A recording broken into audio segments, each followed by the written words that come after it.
Hi, welcome back to Joe Blogs. Financial fraud is something that has always fascinated me.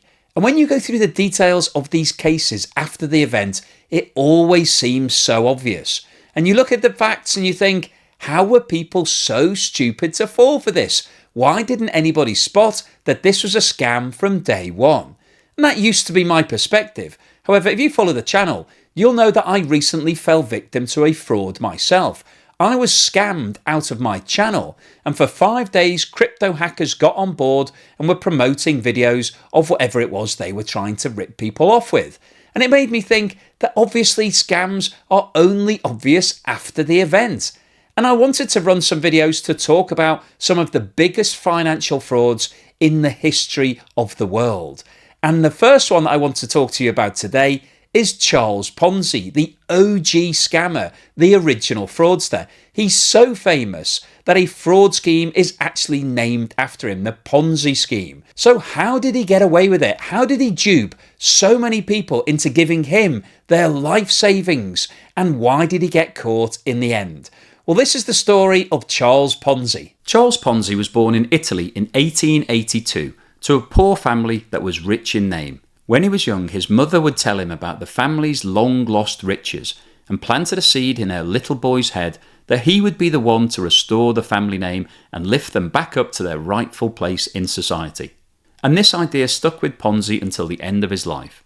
Charles Ponzi's parents used what little money they had to enroll him at the University of Rome, but Ponzi wasn't interested in school, and he ran through all of his family's savings just to prove how rich he was to his friends. The foolish spender never finished his degree, but he did manage to put the Ponzi name into the realms of history, albeit for the wrong reasons. Charles Ponzi arrived in the USA in 1903 and worked as a dishwasher at a restaurant where he slept on the floor because he couldn't afford to pay the rent. In order to improve his prospects, Ponzi moved to Canada where he found a job that was run by an Italian named Luigi Zarossi. This period marked the beginning of the concept of Ponzi's money-making scheme. Luigi Zarossi offered his clients outrageously high interest rates, but as he wasn't making sufficient returns to be able to pay this interest, he took money from new investors to pay out dividends to the old investors. So long as the money kept coming in, the customers didn't notice. But less than a year after Charles Ponzi started working for him, Zarossi packed his bags and fled to Mexico with his clients' cash. Once again, Charles Ponzi was out of work, but the seed of his scheme had now been sown. After his boss disappeared, Charles Ponzi was broke once more, and he forged a check for $423. The police caught him, and Ponzi was sentenced to 3 years in prison on the outskirts of Montreal. 17 days after being released from prison, he was arrested again, this time for helping Italians to cross the border from Canada into the USA. He was sentenced to another 2 years in prison, this time in the USA. After leaving prison, Ponzi headed back to Boston, where he met his wife, a beautiful young woman by the name of Rose Marie Necco. He started a magazine business called The Trader's Guide, but it failed as he wasn't able to sell enough advertising. One day he received a letter from Spain requesting a copy of his magazine, and the request included an international postage reply coupon. A postage reply coupon could be swapped to buy stamps in any country in the world, and was the only form of international currency at the time. Charles Ponzi realised that he could buy $1 worth of these coupons in Europe and exchange them in the US for $5 worth of stamps to create a huge profit. This idea marked the beginning of his criminal plans. Ponzi needed to raise money to get his scheme going, so he headed to the banks and asked for a loan. One bank president laughed in his face and told him his small account was more trouble than it was worth. He kicked Ponzi out of his office and told him never to return again. Ponzi decided that if the banks wouldn't lend him money, he would sell the idea directly to the public. What he had learnt from his former employer in Canada was that he could raise money as long as he offered people a very high return.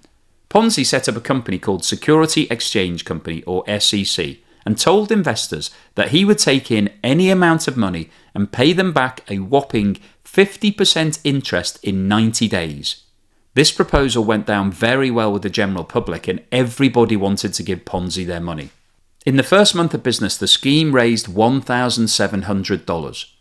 After a few months, Ponzi was bringing in around $30,000 a week, And after 6 months, he had raised $2.5 million, which in today's money would be worth over $30 million. Ponzi invested the money into a variety of banks in Boston. He deposited so much money into them that he knew if he were to withdraw it all at once, it would be the end of them. These banks therefore became reliant on him, and he ended up being a majority shareholder of the bank that had kicked him out just a few months earlier when he asked for a loan. Charles Ponzi was the talk of the town and the most respected person around. He drove his flash car everywhere and impressed clients with how rich he was. But unfortunately, at the core of his scheme lay a big fat lie. The editor of the Boston Post, Richard Grozier, felt that something was wrong and decided to investigate Ponzi. He published an article in the Boston Post describing what Ponzi was doing. He hoped that once his actions were printed in black and white, people would understand how impossible the whole thing was. However, it actually had the opposite impact and caused more people to arrive at Ponzi's office with cash in hand ready to invest. Financial journalist Clarence Barron joined in and explained that Ponzi's returns, once calculated, were mathematically impossible. He published a paper explaining how improbable it was that Ponzi's business could make these returns. Ponzi knew that he had to stop accepting money, at least for a while, until the newspapers calmed down and law enforcement stopped snooping around his business. The moment he announced that he would not be accepting more clients, people went crazy. There were outbreaks of violence outside his office, and people forced themselves into the building through the windows. Finally, on Friday, July the 30th, the Boston Post wrote something that shut everybody up.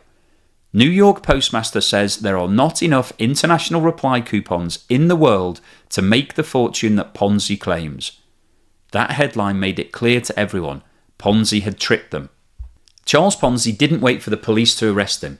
He went down to the station and turned himself in before anyone could humiliate him in front of his wife. Ponzi kept getting more and more charges thrown at him. He decided to represent himself in court and arrived impeccably dressed as always and amazed everyone with his sharp wit and quick responses. Despite this, he was found guilty and sentenced to 4 years in prison. He was released early for good behaviour, however 3 months later he was arrested on additional charges. This time he wasn't able to sweet-talk his way out of it and received a jail sentence of 9 years. He was allowed to go free on bail while his appeal was pending.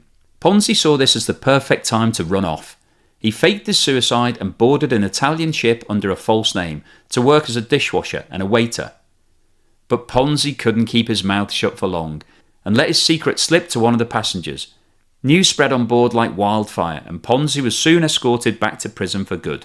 After the scheme collapsed, some lucky investors managed to get in and out of the whole ordeal quickly with no harm done.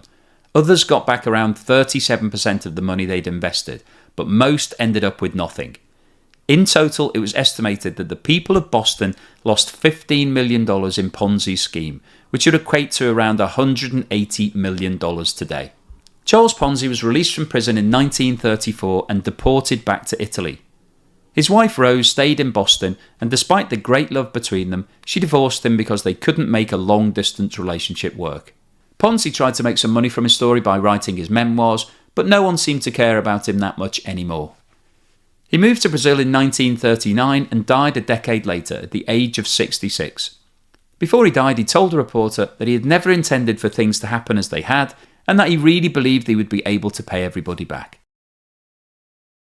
So what's the summary and conclusion today? Well, Charles Ponzi is infamous in the history of financial frauds. His name will always be associated with a scheme that has no substance, where you take money from one investor and use that money to pay dividends to other investors. But obviously a scheme like that is built on a pack of lies. It has no substance to it. And once people start asking for their money back, it's doomed. It's always going to fail. And that's exactly what happened with Charles Ponzi. But when you take a step back and think about the Charles Ponzi story, he wouldn't actually be able to get away with what he did today because we've got a lot more rules and regulations and financial checks in place.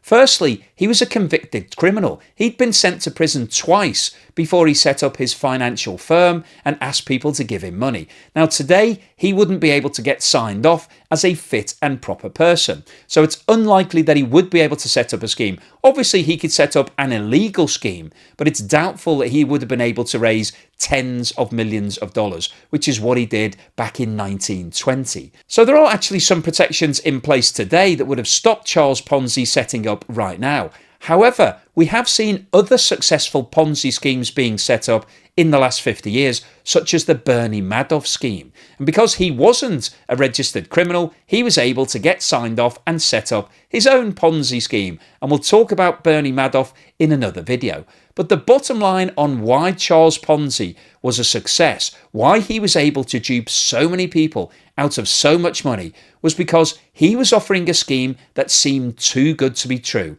And people are greedy. They wanted to invest. They wanted to earn interest of 50% in 6 months, which when you think about it is insane. No investment can provide those sort of returns in the long term. But people didn't care about the logic. All they thought about was all of that profit, all of that money, and greed took over. And as soon as word got out onto the streets that this deal was happening and everybody wanted to get involved, then he was inundated with cash. And it was only when a report appeared in the press stating that it was impossible for this business to be making those returns that everybody realised that they'd been duped. They started asking for their money back, and that was the end of the Charles Ponzi scheme. So hopefully you've enjoyed today's video, which is obviously a bit different to my usual style, but I wanted to experiment and try something a bit different to give you a little bit more information on what's gone on in history. If you've liked what I've said today, then please give me a thumbs up. Thank you for watching this video all the way through to the end, and here's something to put a smile on your face.